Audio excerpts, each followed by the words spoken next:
Hello everybody and welcome to the channel. So in today's video, I do want to talk about just Dani Olmo. This is going to be the only player that we are going to be talking about today. And the only reason why I do want to talk about this player specifically is because he has been such a hot topic over the past 24 hours. But first, I do want to give a special thanks towards the OneFootball app for sponsoring this video. The OneFootball app is considered as the best football app you could find in the App Store when it comes to looking at the latest player stats or team stats, or if you do want to follow a specific team and what's currently going on in the transfer world, the OneFootball app will be there to inform you immediately and live. And one of the best new features that the OneFootball app does carry now, the OneFootball app will give out La Liga highlights in the UK. It's going to be a very important feature for many of the people that's in the UK.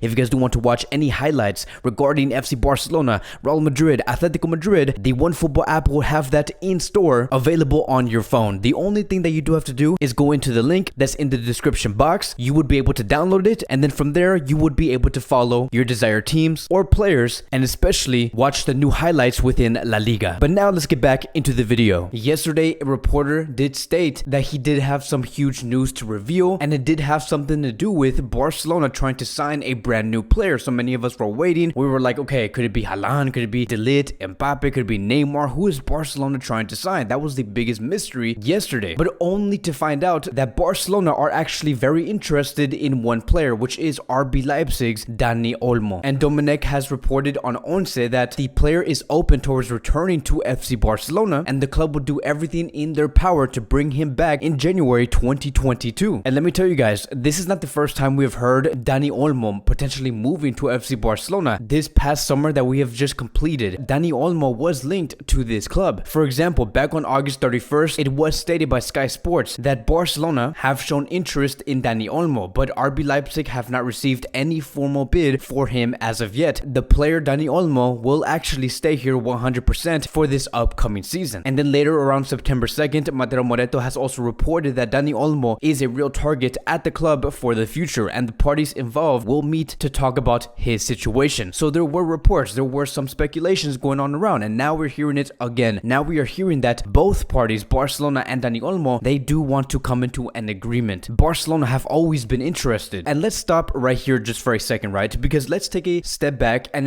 let's analyze what's actually going on here, because the fact that Dani Olmo is open to making this move, this is huge news. Not for Dani Olmo himself, but for what's currently going on in Barcelona, because I am starting to see a consistent flow of youth players returning back to this club. Players who left back in 2014, 2015, 2016, and 2017. Look at what happened to Eric Garcia. Eric Garcia left back in the summer of 2017, and now we heard about 8 to 9 months ago that he wanted to return back to Barcelona, and now he is here. He is officially a Barcelona player. Let's go to Keys Ruiz. He did leave to PSG about 3 to 4 years ago, and now he is here and has returned back to Barcelona in this summer. And now we're hearing Dani Olmo, who left FC Barcelona about 4 years ago to RB Leipzig's academy, and now he is here and could potentially be a Barcelona player. Now, why is this the case? Why are players returning who used to be in the Barcelona Youth Academy finally coming back to this club? Well, it really does paint you a picture that many of these young players left because they saw that there was no future within the first team. They were looking at the first team and saying, look, this sporting department that was taking charge of this club between the years of 2014 and 2018, they don't look like they're interested in the academy players. All they do is look for players out there in Europe and try to plug those holes in. Let's get away from here. It does not look like this could be the correct fit. Maybe there are other academies that can continue the growth of these young players. And that is why we saw players like Eric Garcia and Olmo leave about 3 to 4 years ago. And now we are sitting here today and looking at Barcelona calling back the players that once left FC Barcelona. They're calling the players that look the most talented. They're calling the players that look like they have the most potential. I would not be surprised if one day we hear that Xavi Simons wants to return back to this club. Maybe because there is bigger opportunities now that we do have a sporting department of Jordi Cruyff from Montplanes. Mateo Alemán is also heavily involved, and all around just a sporting department that wants to build around these players that they have nurtured in the beginning of their careers. And so Ferran Martinez has also explained that Mateo Alemán in particular really likes Dani Olmo. He followed Dani's progress during his time when he was at Valencia, and he has had him in his plans ever since he came to Barcelona in March 2021. So yes, it is true. While Mateo Alemán was at Valencia and while Dani Olmo was at Leipzig, he was always following following this player. Maybe he wanted to bring in this player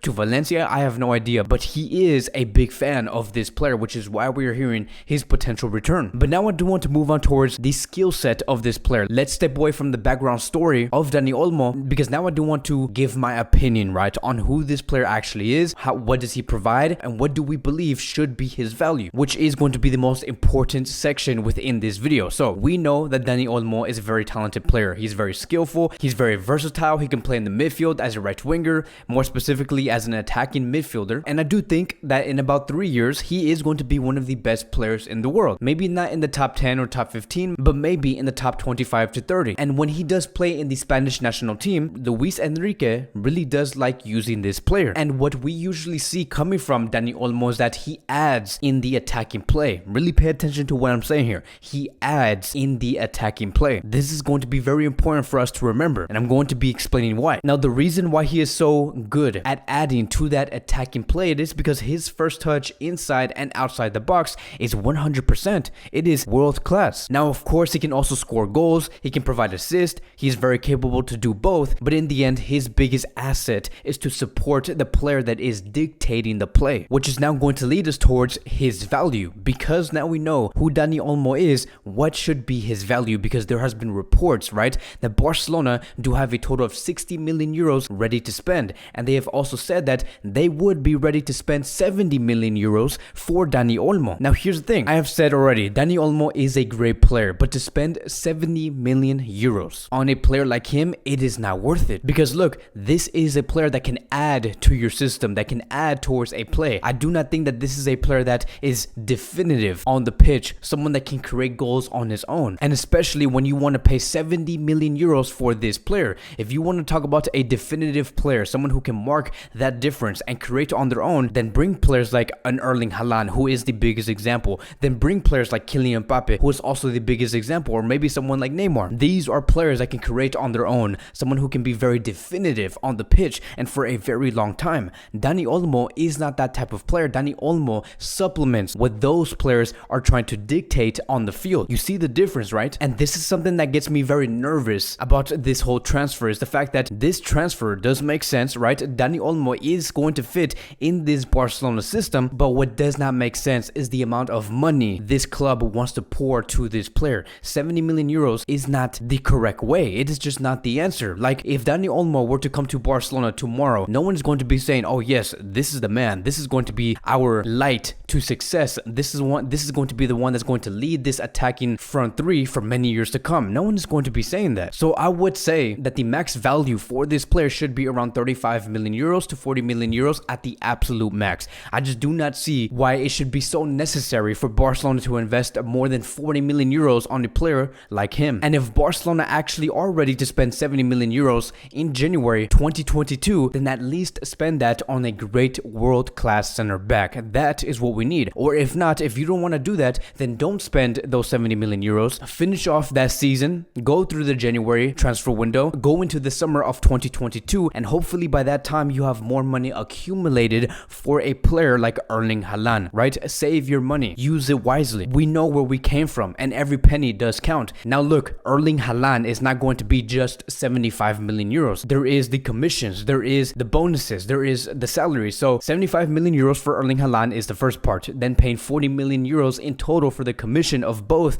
the agent and the father, and then you're going to add in the salary that Erling Haaland is going to be demanding, which is going to be 30 million euros. And let's just say that the bonuses and the variables are going to be met, because again, this is a player that is an absolute monster. He is going to be destroying every record. So let's just add a total of 5 million euros on top of that. Adding all of these numbers in, Barcelona is going to have to invest 150 million euros in total for the signing of Haaland. It's not just 75 million euros, and of course you're going to have to be spending more throughout multiple years. Let's say that he does sign a 4-year contract. Let's add 90 million euros in terms of the salary of Haaland on top of the 150. Now you are at 240 million euros that you're going to have to spend for a player like him to bring him to the Camp Nou, which is why it's very important to save this 70 million euros, because if you can do this between March 2021 and September 2021, then you can definitely continue to add and accumulate more funds between September 2021 and the summer of 2022, a total of 9 months. I know we have talked about how we should never put